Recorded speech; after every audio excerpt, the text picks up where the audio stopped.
जी बिस्मिल्लाहिर्रहमानिर्रहीम। अस्सलाम वालेकुम। आज हम एड्रीनल ग्लैंड के बारे में पढ़ेंगे। एड्रीनल्स या एड्रीनल ग्लैंड बहुत इंपॉर्टेंट एंडोक्राइन ग्लैंड है। पहले तो देखिए जी, इसको एड्रीनल ग्लैंड क्यों कहते हैं। इसलिए कि ये किडनी के ऊपर मौजूद होते हैं। एक किडनी के ऊपर एक एड्रीनल ग्लैंड मौजूद होता है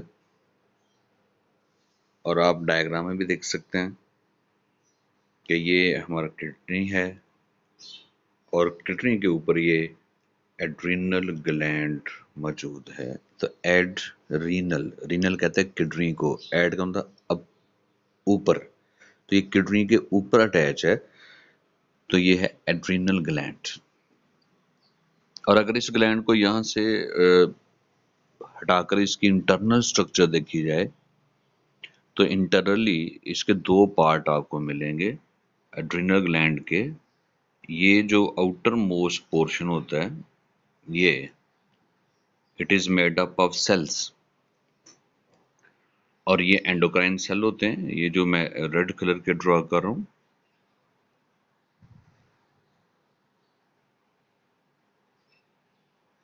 ये एड्रीनल ग्लैंड का आउटर पोर्शन है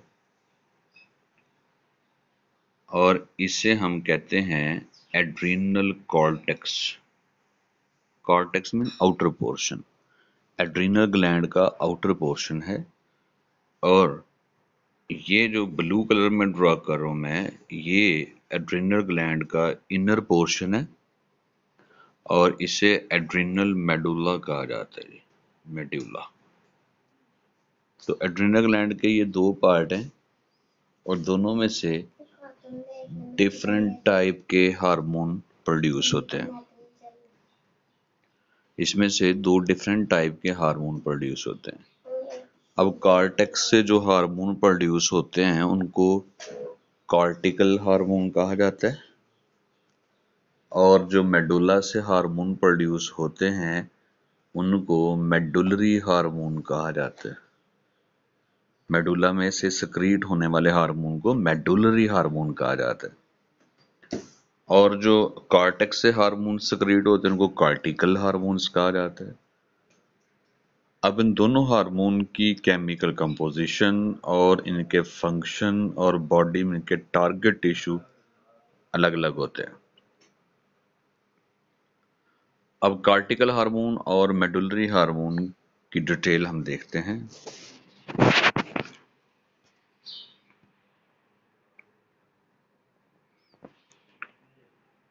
पहले हम बात करेंगे जी मेडुलरी हार्मोन कि मेडुला में से हार्मोन जो रिलीज होते हैं वो कौन कौन से हैं।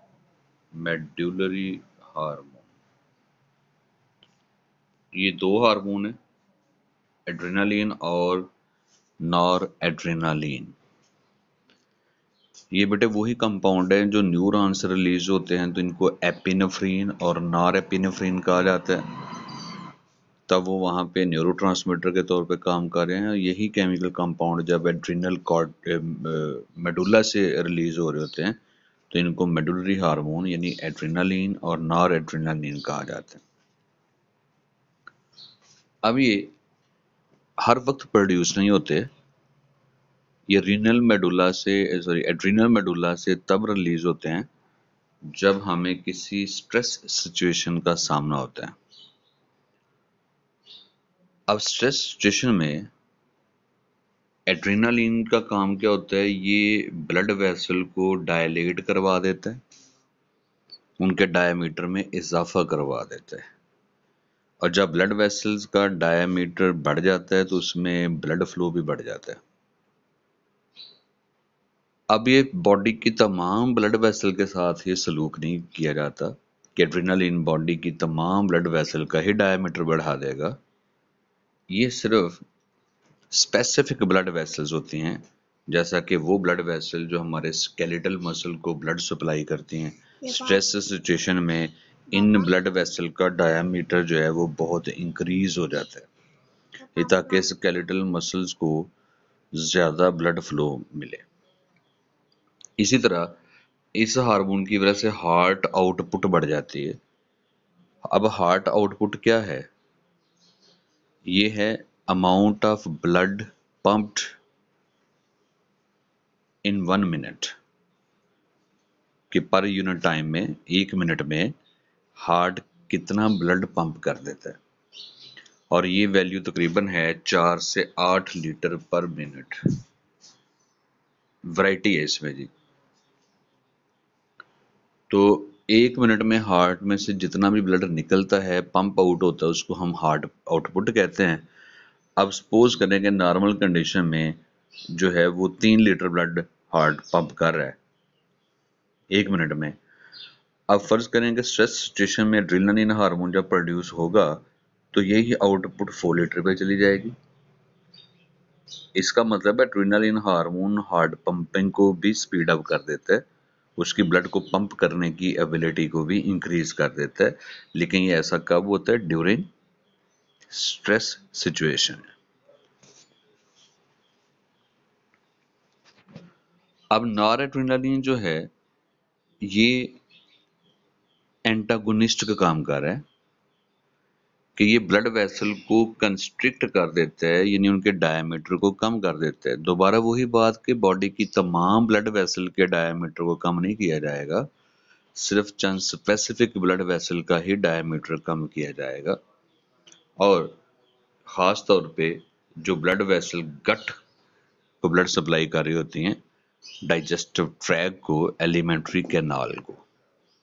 तो अब स्ट्रेच सिचुएशन में जो है वो ज़्यादा न्यूट्रिएंट, ज़्यादा ऑक्सीजन चाहिए होती है उन बॉडी पार्ट को जिन्होंने ज़्यादा फंक्शन परफॉर्म करना है और वो ज़्यादा हेल्पफुल होना है। जैसा कि वो ब्लड वेसल जो स्केलेटल मसल की तरफ जा रही हैं, इसलिए उनके डायमीटर में इजाफा करवा दिया जाता है।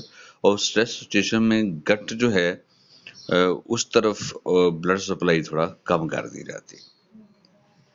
इसका मतलब ये दोनों हार्मोन सिनर्जिस्टिकली जब ये कलेक्टिवली अपना काम करते हैं, दोनों मिलकर काम करेंगे, तो ओवरऑल क्या होगा? ब्लड प्रेशर इंक्रीज कर देगा। ब्लड प्रेशर अब क्यों इंक्रीज कर गया? उसकी वजह ये हुई कि एक तो हार्ट की पंपिंग स्पीड अप हो गई, ब्लड वेसल में ज्यादा ब्लड फ्लो कर रहा है। दूसरा, कुछ ब्लड वेसल, बॉडी के कुछ पार्ट की ब्लड वेसल डायलेट हो गई हैं और कुछ बॉडी पार्ट की ब्लड वेसल कंस्ट्रिक्ट हो गई हैं, सिकुड़ गई हैं, डायमीटर कम हो गया। तो ओवरऑल इफेक्ट क्या आएगा कि ब्लड प्रेशर हाई हो जाएगा। इसके अलावा इनका एक और बड़ा इंपॉर्टेंट फंक्शन है कि ये जो लीवर के अंदर ग्लाइकोजन स्टोर होता है उसकी ब्रेक डाउन करवा के उसको ग्लूकोज में कन्वर्ट कर देते हैं, ताकि स्ट्रेस स्टेशन के लिए एनर्जी ज़्यादा जनरेट हो, स्ट्रेस स्टेशन को अच्छे तरीके से फेस किया जा सके। अभी जितने फंक्शन आपको एड्रेनालिन और नॉर एड्रेनालिन के बताए हैं, ये एक्चुअली री इन्फोर्स करते हैं effect of the sympathetic system. अब री इन्फोर्स का तो मतलब है बढ़ाना, इजाफा करना, हेल्प करना, सपोर्ट करना। तो अब एक्चुअली देखें, आपको स्ट्रेस सिचुएशन में हेल्प कौन करता है? आपका सिंपैथेटिक नर्वस सिस्टम। और साथ ही इजाफी तौर पे कौन से हार्मोन हेल्प कर रहे होते हैं स्ट्रेस सिचुएशन को फेस करने के लिए? एड्रेनालिन और nor adrenaline. Actually help out कौन कर रहा है? Sympathetic nervous system. और उस हेल्प में इजाफा करवा दिया गया कौन से दो हार्मोन प्रोड्यूस करवा के? एड्रेनालिन और नॉर एड्रेनालिन। अब इसकी एबनॉर्मेलिटी क्या है? रेयरली, बहुत कम चांस है कि ये हार्मोन कभी जरूरत से ज्यादा प्रोड्यूस हो इन एक्सेस। तो फिर नतीजा हाई ब्लड प्रेशर है, हाइपरटेंशन। कि जिन लोगों का ब्लड प्रेशर कंटिन्यूसली हाई रहता है, वो blood pressure, high blood pressure के पेशेंट होते हैं। तो हाई ब्लड प्रेशर के लातादाद फैक्टर्स हैं जिनकी वजह से हाई ब्लड प्रेशर हो जाता है, लेकिन उनमें से एक मेजर फैक्टर एड्रेनालिन और नॉर एड्रेनालिन की ओवर प्रोडक्शन भी है। और डेफिशिएंसी का नतीजा क्या निकलेगा? अगर ये दोनों हार्मोन सही मिकदार में पैदा नहीं हो रहे तो फिर क्या होगा? इसमें रैट्स के ऊपर एक्सपेरिमेंट किया गया कि उनके एड्रिनल ग्लैंड का मेडुला रिमूव कर दिया गया और देखा गया कि उनकी स्ट्रेस सिचुएशन को बर्दाश्त करने की एबिलिटी खत्म हो गई। वो स्ट्रेस सिचुएशन को विद स्टैंड नहीं कर पाए, उसको बर्दाश्त नहीं कर पाए, उसको टॉलरेट नहीं कर पाए, खासतौर पे सर्दी को। नतीजा कि उनकी डेथ भी हो गई। तो यहां से आप अंदाजा लगा लें कि स्ट्रेस सिचुएशन सर्दी की शक्ल में है या भूख की शक्ल में है या खौफ की शक्ल में है। इन तमाम कंडीशंस को टॉलरेट करने के लिए, फेस करने के लिए, जहां पे आपका सिंपैथेटिक नर्वस सिस्टम बड़ा अहम किरदार अदा करते, ठीक उसी वक्त आपके एड्रिनल मेडुला के हार्मोन भी इस सलाहियत में इजाफा कर रहे होते हैं, स्ट्रेस सिचुएशन को फेस करने में आपकी हेल्प कर रहे होते हैं।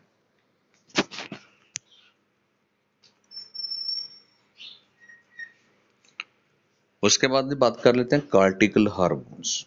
नाम से ज़ाहिर है इनको कार्टिकल हार्मोन क्यों कहा जाता है? क्योंकि ये एड्रिनल ग्लैंड के आउटर पोर्शन से कार्टेक्स से रिलीज किए जाते हैं। तो all the hormone that are secreted by adrenal cortex, इनको कार्टिकल हार्मोन्स कहा जाता है। अब ये हर वक्त एक्टिव होता है। मेडुला के बारे में हमने बात की थी कि वो हर वक्त एक्टिव नहीं होता, वो स्पेशली स्ट्रेस कंडीशंस में एक्टिवेट होता है। लेकिन कार्टिकल हार्मोन ऑलमोस्ट हर वक्त ही प्रोड्यूस हो रहे होते हैं, लेकिन कुछ कंडीशन में इनकी क्वांटिटी बढ़ जाती है, इन हार्मोन की मिकदार बढ़ जाती है। वो अगेन स्ट्रेस कंडीशंस हैं या फिर इन्फेक्शन है कि अगर बॉडी में किसी बैक्टीरिया ने अटैक किया है, कोई पैथोजन कोई भी बॉडी में अटैक किया है, तो कॉर्टिकल हार्मोन की प्रोडक्शन बढ़ जाती है। अब इनकी एग्जांपल्स देखते हैं कि कॉर्टिकल हार्मोन्स की एग्जांपल्स क्या हैं। इस सिलसिले में पहली एग्जांपल है जी हमारे पास कार्टिसोल। अब ये जो कार्टिसोल हार्मोन है ना, मजमूई तौर पे इसका नाम है ग्लूकोकार्टिकाइड, क्योंकि इसने ब्लड के अंदर ग्लूकोज लेवल को एनहांस करना होता है, ब्लड के अंदर ग्लूकोज लेवल को बढ़ाना होता है, इसलिए इसको कहते हैं ग्लूकोकार्टिकाइड। कार्टिकाइड इसलिए कह रहे हैं कि कहां से रिलीज हो रहा है ये? एड्रिनल ग्लैंड के कॉर्टेक्स से। और ग्लूको इसलिए कह रहे हैं कि इसका फंक्शन क्या होगा? ये ब्लड के अंदर ग्लूकोज लेवल को इंक्रीज करेगा। लेकिन यहाँ पे मैं को आपको बड़ी अहम बात बता दूं कि ब्लड में ग्लूकोज लेवल हाई करने के जो पहले मेथड हम पढ़ चुके हैं कि ग्लाइकोजन को ग्लूकोज में कन्वर्ट किया जाएगा, फिर वो ग्लूकोज ब्लड में एंटर होगा। तो यहाँ पे जो ग्लूकोज ब्लड के अंदर एंटर हो रहा है, इसका सोर्स ग्लाइकोजन नहीं होगा, बल्कि इसका सोर्स क्या होगा? ये प्रोटीन की ब्रेकडाउन से ग्लूकोज प्रोड्यूस करता है। अब प्रोटीन की ब्रेकडाउन से ग्लूकोज कैसे प्रोड्यूस होता है? कि प्रोटीन की ब्रेकडाउन से पहले बनते हैं जी अमाइनो एसिड, और अमाइनो एसिड की ब्रेकडाउन से फिर बनता है एसीटेट या सिट्रेट, और फाइनली बन जाता है ये पायरोवेट। और पायरोवेट जो है वो एग्जैक्टली वही 10 रिएक्शन जो हैं, जो ग्लाइकोलाइसिस में ग्लूकोज से पायरोवेट बनने तक के 10 रिएक्शन है, वो रिवर्स हो जाते हैं और पायरोवेट रिवर्स कन्वर्ट हो जाता है ग्लूकोज में। तो ये प्रोटीन की ब्रेकडाउन से ग्लूकोज प्रोड्यूस करवाते हैं, और इसका फंक्शन इंसुलिन के अपोजिट है, एंटागोनिस्टिक टू इंसुलिन। क्योंकि इंसुलिन के बारे में तो हमने पढ़ा है कि वो ब्लड के अंदर ग्लूकोज लेवल को कम करता है। कॉर्टिसोल ने, ग्लूकोकॉर्टिकाइड ने क्या करना है? ब्लड के अंदर ग्लूकोज लेवल को बढ़ाना है। अब यहाँ पे एक और कंपैरिजन आपने याद रखना है, ग्लूकागॉन हार्मोन भी तो यही काम करता है कि ब्लड के अंदर ग्लूकोज लेवल को एनहांस कर देता है। ये भी यही काम कर रहा है cortisol. Where is the difference? फर्क कहाँ पे है? तो बेटे फर्क यहाँ पे मैकेनिज्म का फर्क है। ग्लूकागोन ने क्या करना होता है, ग्लाइकोजन की ब्रेकडाउन से ग्लूकोज जनरेट करना होता है, लेकिन कार्टिसोल क्या करता है, प्रोटीन की ब्रेकडाउन से ग्लूकोज जनरेट करता है। मकसद दोनों का एक ही है, ग्लूकागोन और कार्टिसोल का, कि ब्लड के अंदर ग्लूकोज लेवल बढ़े, लेकिन दोनों का तरीकाकार फर्क है, दोनों का मैकेनिज्म में फर्क है। इसी तरह एक और एग्जांपल है जी कार्टिकल हार्मोन की हमारे पास। पहले मैं उसको एक्सप्लेन कर देता हूँ, फिर उसके बाद मैं इसकी थर्ड एग्जांपल की तरफ आऊंगा। एल्डोस्टेरोन जी, पहले मैं इसको एक्सप्लेन करना चाहूंगा। और ये चैप्टर 15 में नेफ्रॉन के फंक्शन में इस हार्मोन का जिक्र आपने पढ़ा था कि ये हार्मोन जो है ये basically loop of Henle kidney tubule है।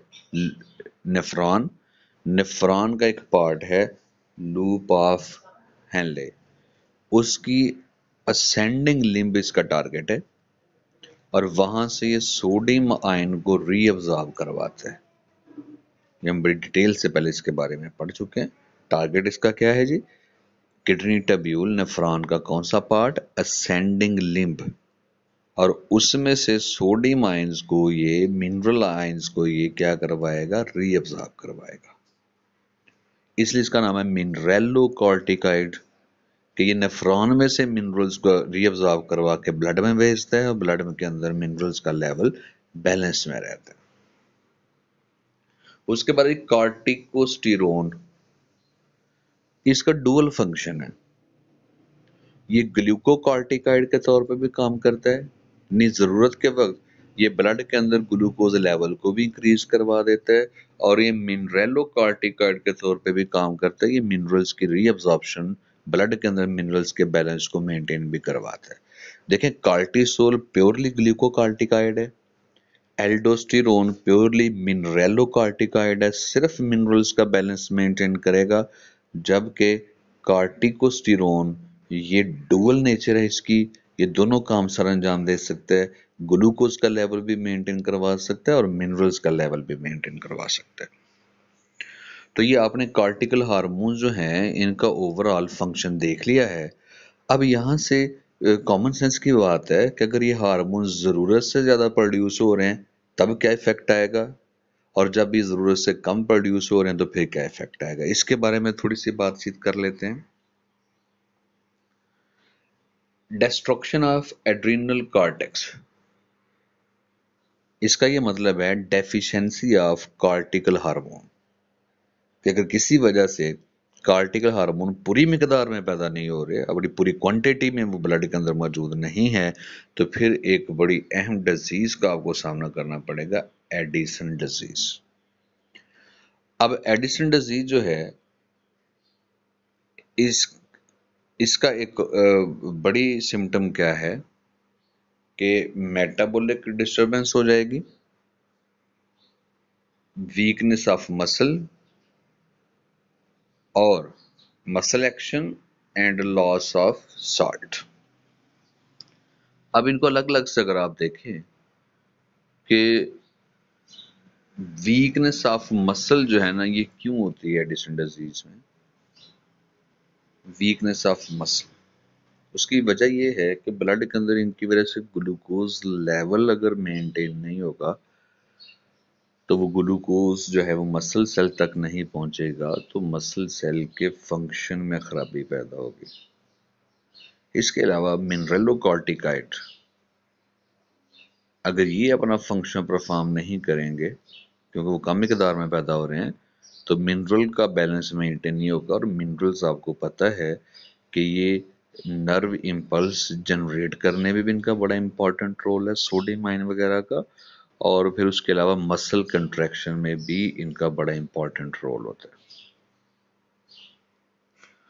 और लॉस ऑफ सॉल्ट नेफ्रॉन में से जाहिर है, जब सोडियम रीअब्जॉर्ब नहीं होगा तो वो यूरिन के थ्रू बॉडी में से जाया होगा, मिनरल्स या सॉल्ट जाया होना शुरू हो जाते हैं। स्ट्रेस सिचुएशन, सर्दी को खास तौर पे ये सिस्टम कोलैप्स हो जाएगा, सर्दी बर्दाश्त करने की सलाहियत जो है वो ख़त्म हो जाएगी। अब देखिए सर्दी बर्दाश्त करने की सलाहियत और इन हार्मोन का आपस में क्या लिंक है। देखिए स्पेशली अगर आप कॉर्टिसोल हार्मोन की आप बात करते हैं ना, कॉर्टिसोल हार्मोन, तो इसने ब्लड के अंदर ग्लूकोज लेवल इंक्रीज करवाना है और फिर वो ग्लूकोज जो है दोबारा जब सेल के अंदर एंटर होता है तो फिर उसकी ऑक्सीडेशन है, फिर उसकी हीट जनरेशन है।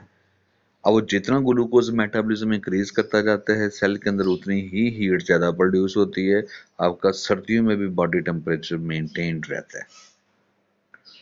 लेकिन अगर यही ग्लूकोकॉर्टिकॉइड हार्मोन मौजूद ना हो, डेफिशिएंसी हो जाए, तो ग्लूकोज मेटाबॉलिज्म, हीट जनरेशन का प्रोसेस, थर्मोजेनेसिस का प्रोसेस कोलैप्स हो जाएगा, डिक्लाइन का हो जाएगा, जवाल पजीर हो जाएगा और फिर सर्दी बर्दाश्त नहीं होगी, बॉडी में से हीट लॉस की वजह से डेथ भी हो जाती है। अब अपोजिट साइड पे आ जाते हैं, अगर ये हार्मोन ओवर प्रोड्यूस हों, कॉर्टिकल हार्मोन अगर ओवर प्रोड्यूस हों तो फिर क्या होगा। इसकी वजह से एक डिजीज होगी कशिंग डिजीज, कुशिंग भी प्रोनाउंस कर सकते हैं आप। कशिंग डिजीज जो है यहाँ पे क्या होता है, too much cortical hormone is produced, कि यही कार्टिकल हार्मोन कार्टिसोल, एल्डोस्टेरोन और कार्टिकोस्टेरोन ये ओवर प्रोड्यूस होते हैं, जरूरत से ज्यादा मिकदार में पैदा होते हैं। और एक कुशिंग डिजीज की सिम्टम्स क्या हैं कि इनमें प्रोटीन ब्रेक डाउन ज्यादा हो जाती है, resulting muscular and some and bone weakness. ज़ाहिर है जब ये कॉर्टिसोल हार्मोन ज़रूरत से ज़्यादा प्रोड्यूस होगा तो डेफिनेटली फिर मसल प्रोटीन, बोन की प्रोटीन की ब्रेक डाउन ज़्यादा होगी और उनकी ब्रेक डाउन से ग्लूकोज प्रोड्यूस करवाया जाएगा। नतीजा मसल वीकनेस भी होगी और बोन वीकनेस भी होगी। इसी तरह ब्लड के अंदर शुगर लेवल हाई हो जाएगा। ज़ाहिर है जब कॉर्टिसोल हाइपर एक्टिव होगा, ज़्यादा एक्टिव हार्मोन होगा, तो ब्लड के अंदर ग्लूकोज ज़्यादा मिकदार में एंटर हो रहा होगा, तो नतीजा वही अलामत आएंगी जैसे कि डायबिटीज की डिजीज में आती हैं, शुगर की बीमारी में आती हैं।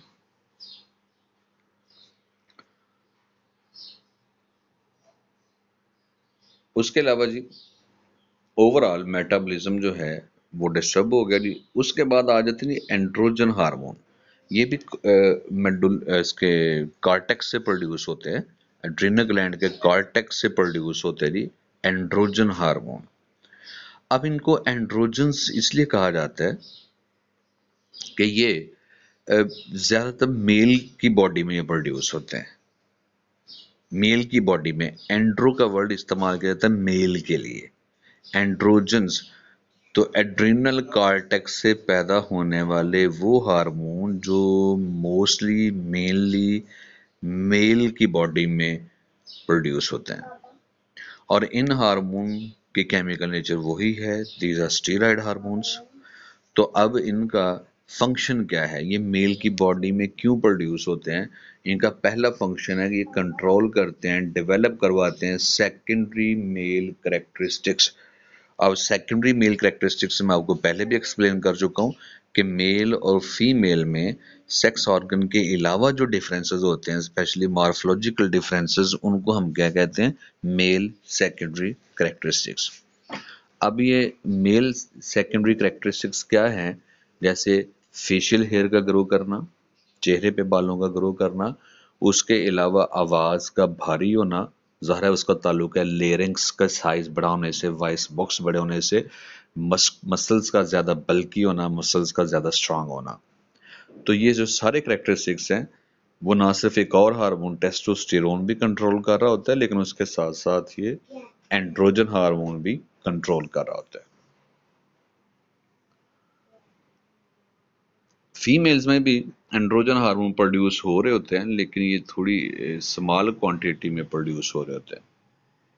हाँ, अगर कभी फीमेल्स में एड्रिनल कॉर्टेक्स पे ट्यूमर बन जाए, एड्रिनल कॉर्टेक्स पे ट्यूमर डेवलप हो जाए, तो उस वजह से फीमेल्स में एंड्रोजन हार्मोन की प्रोडक्शन ज्यादा हो जाती है